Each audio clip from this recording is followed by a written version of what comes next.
في أول رد رسمي له، أبدى وزير الدولة للشؤون الخارجية في الإمارات استغرابه من التصريحات النارية التي أطلقها الرئيس الجزائري عبد المجيد تبون إزاء بلاده، واصفاً سلوك القيادة الجزائرية بالسلوك غير المبرر. وأكد وزير الخارجية الإماراتية أنور قرقاش عدم استعداد بلاده للتورط في صراع مع الجزائر، مؤكداً أن بلاده ستستمر في اتباع سياسة الصبر وعدم الرد على التجاوزات الصبيانية الجزائرية.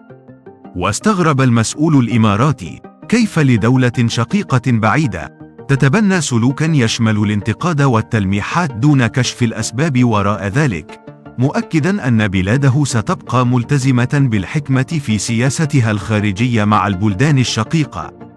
وكان الرئيس الجزائري قد انتقد بشدة السياسة الخارجية للإمارات، واصفاً سلوكها بغير المنطق وتصرفها بالمتهور، متهماً إياها بتوجيه أموالها نحو بؤر الصراع بشمال أفريقيا لتغذيته في عدد من البلدان مثل ليبيا ومالي والسودان وغيرها، لإشعال نار الفتنة بجوار الجزائر. وبلغة تهديدية وتحذيرية، واصل تبون كلامه الموجه للإمارات بالقول: ما زلنا لم نصعد الكلام، وما نزال نعتبرهم أشقاء وندعو لهم بالهداية، لكن يبدو أنه أخذتهم العزة بالإثم، غير أن الجزائر لن تركع، ومن أجل هذه البلاد استشهد 5 مليون شهيد، فاقتربوا إذا شئتم.